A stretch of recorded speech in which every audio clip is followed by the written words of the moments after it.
Get ready for the dictation. Start. Now, there is another aspect of the rubber industry, namely the rubber producing industry, which has been entirely left out of the consideration of this bill, that is the rubber manufacturing industry. My honorable friend Mr. R.P. Sinha has rightly pointed out that aspect. We find that Indian rubber production has been consumed by the rubber manufacturing industry in India. So, here is the question of increasing Indian production. As with the tea trade, the question is of export.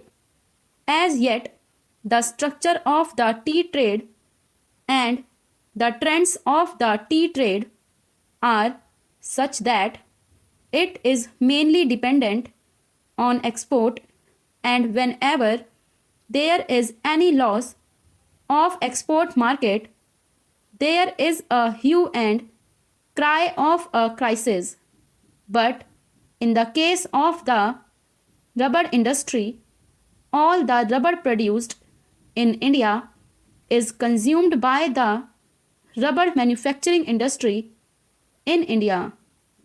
Rubber is a very important commodity, and this industry should also be developed here.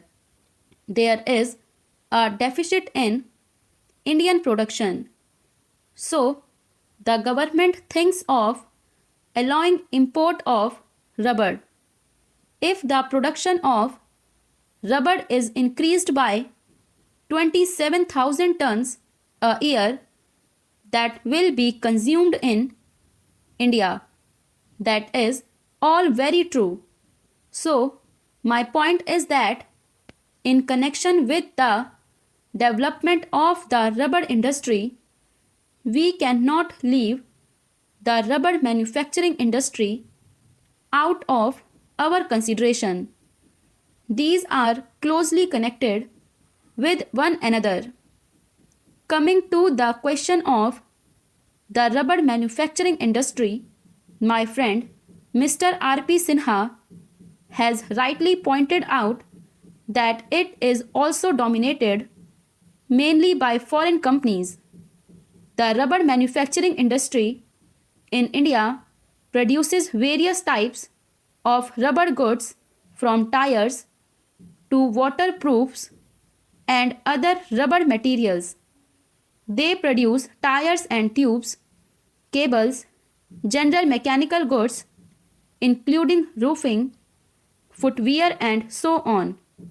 But the predominant position in the rubber manufacturing industry is occupied by Messrs.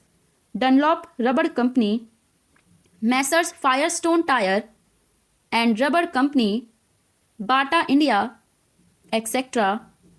And from the figures which have been given in the report of the Indian Tariff Board, it is seen that the average total consumption of rubber is distributed among a large number of small industries.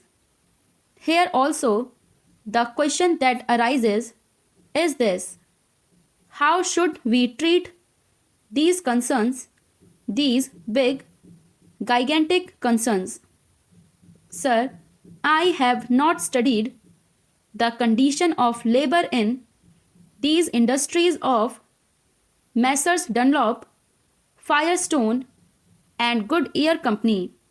Therefore, just now, I am not in a position to give you the picture of their condition, but the question is that from the price of a rubber in India in relation to the world piece of rubber, these people are mostly benefiting.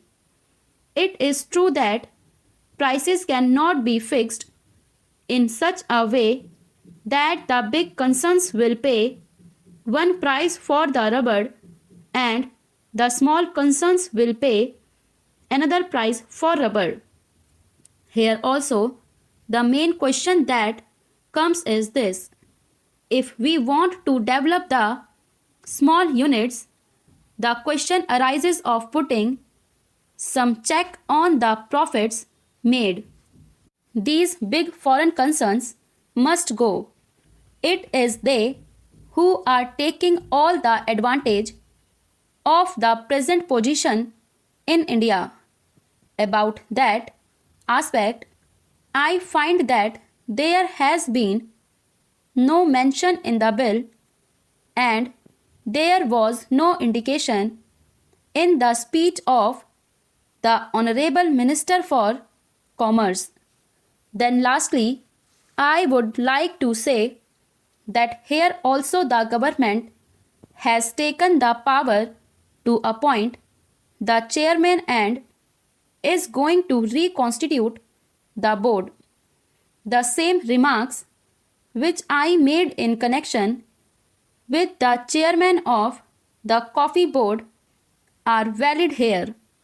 If it is the intention of the government to break the domination of the foreign rubber growers or big rubber growers in the rubber board, I think it will be circulated to honorable members later on.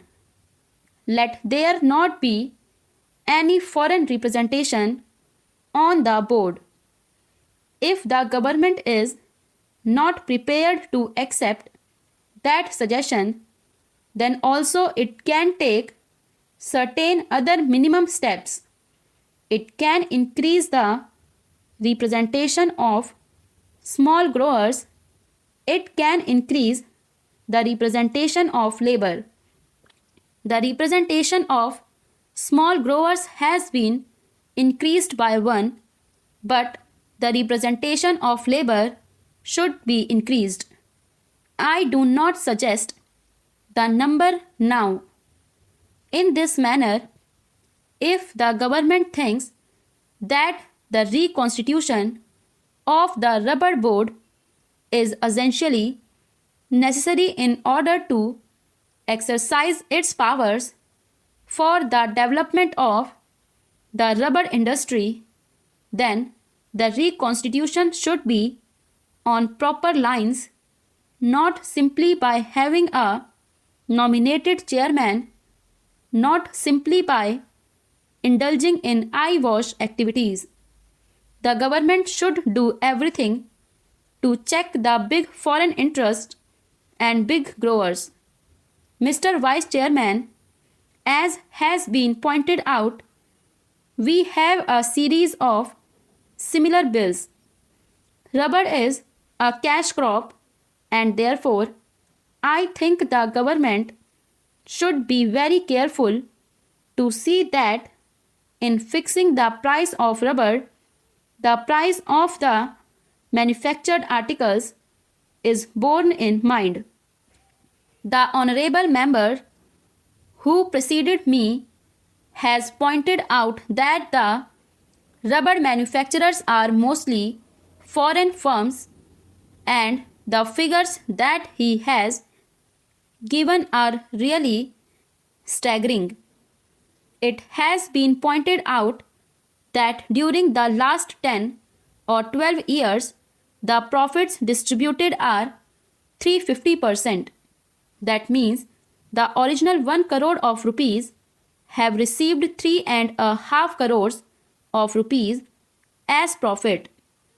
It has also been pointed out that 1 crore of rupees have become 2 crores of rupees by means of bonus shares and the market price of the shares of 2 crores of rupees is nearly 7 crores of rupees. That means that the original 1 crore of rupees become 10 crores of rupees in our country. The foreigners are multiplying their profits. They are expanding their industries and getting a strong hold on our economy. The honorable members of this House give protection. They want Indian industries to develop, but the advantage of this protection is taken by the foreigners. They set up factories in our country, and if at all some money is brought from outside, it multiplies tenfold.